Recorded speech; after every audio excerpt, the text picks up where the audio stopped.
Hey guys, welcome to my first preaching video. And don't mind that thing, because that's not supposed to be there.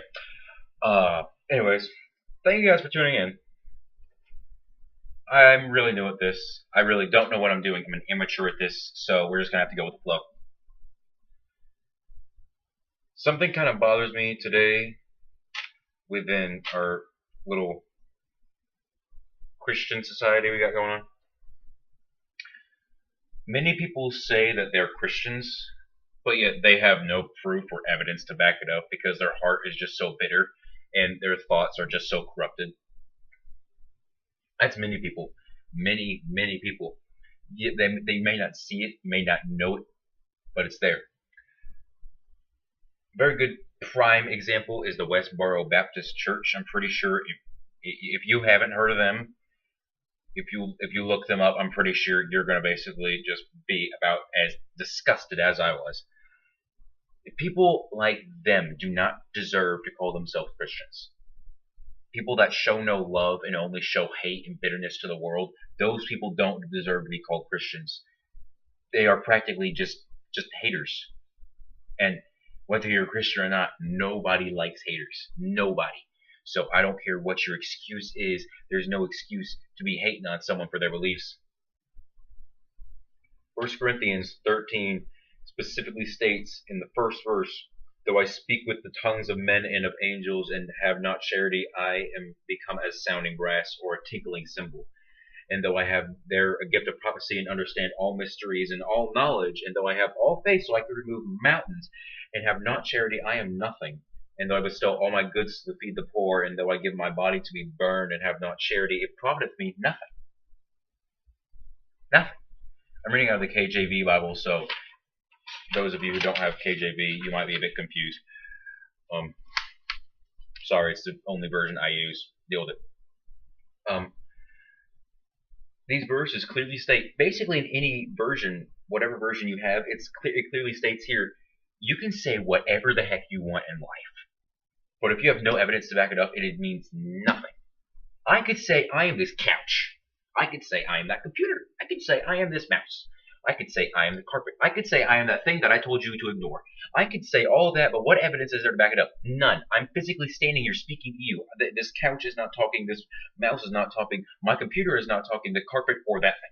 So there's no physical evidence to prove that I'm any of these things. So as there is no physical evidence, if you have no charity or any kind of love or anything in your life that can prove that you're a Christian. You could say all day long, you could be flaunting it in the air and parading it around that you are a Christian. You could be howdy-dippity-do, I'm holier than thou. You can be saying that all day long. You could be doing that. You can be singing praise to God on the street corner for all I care. But if you have no love in your life, then you're nothing. You literally are nothing. It says, God specifically says here, no matter what version you are nothing. Daggone mouse.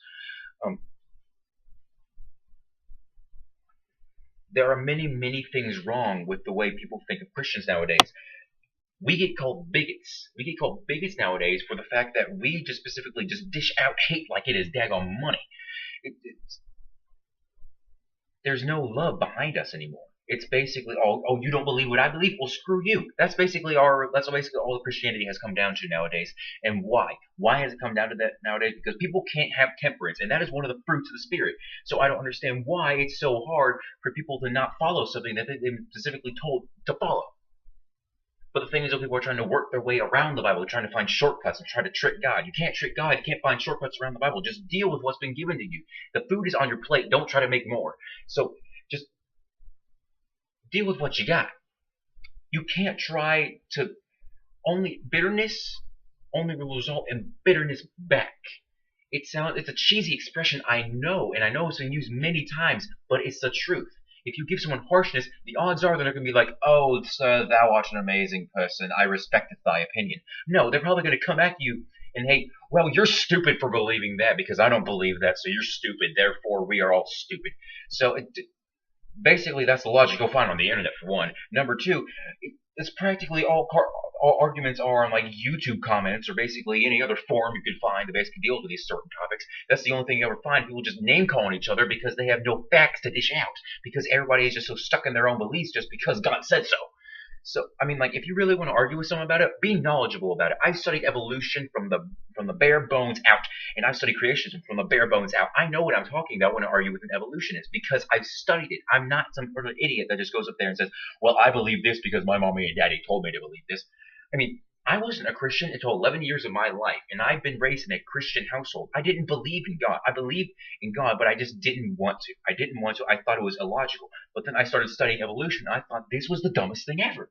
I didn't understand it. It was very. It's not exactly. It's complex, but the whole thing is like something came out of nothing, but yet there was something there. That makes no sense whatsoever. Then the whole dark matter thing comes up, and that just threw me off a whack.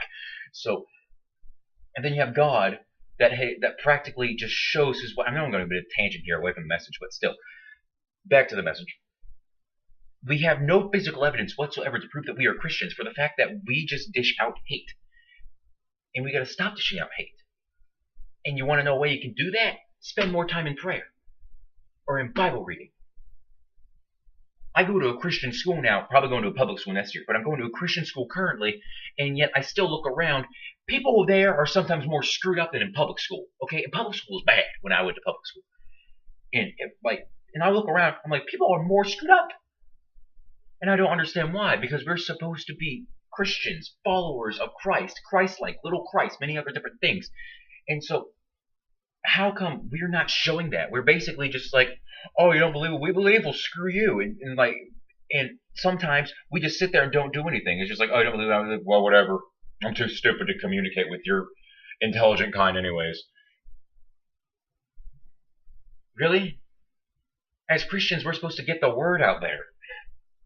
It's not something, if you're going to get mocked for it, too daggone bad. Too daggone bad. The apostles got mocked for it. Jesus got mocked for it. Many other people get mocked for it. And they're just...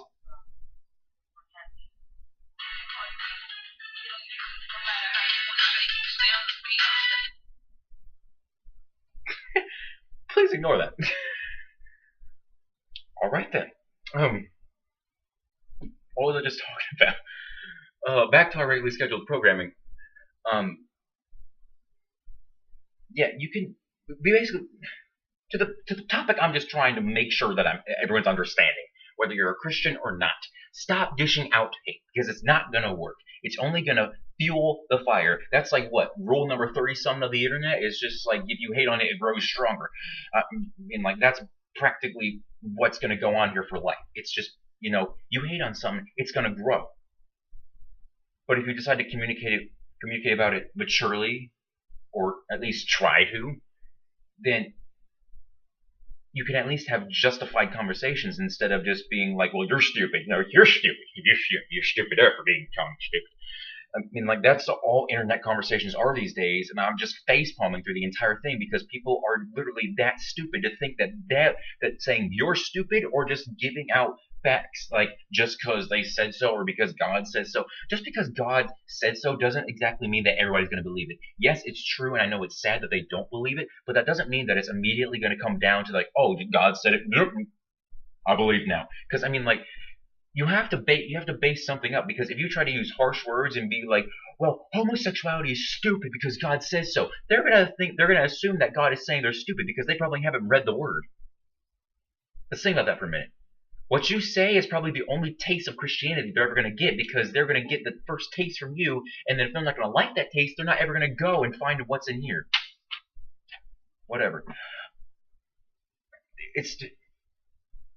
We got to make sure, if they're ever going to taste God once in their life, that they're going to make sure it's one of the sweetest things. It's a metaphor, of course, but I mean, like, I'm pretty sure you all know where I'm going with this analogy. You're never going, the odds of you ever seeing the same person twice in your life, a random stranger twice in your life, extremely slim, extremely. I visited New York several times. Not once have I seen a person again. I'm very good at remembering faces. And yet, I can walk down New York right now. Not really right now, but I could go and take the 3-hour journey to New York, walk around, and still not see one face from the first, second, or third time I visited.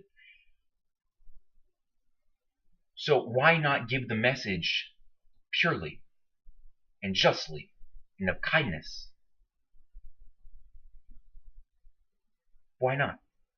Are we just so stuck up? Are we swallow your pride? No one cares. You wear the word Christian like it's a sash. Stop. You can call yourself a Christian all the hallelujah, but if you don't show it, what is your word? What is your speech? It is nothing. And the Bible specifically says so here. I really hope this spoke to some people. And if it didn't, then you obviously need to reevaluate life. Thank you guys for watching. Comment, rate, subscribe. I will see you guys next time.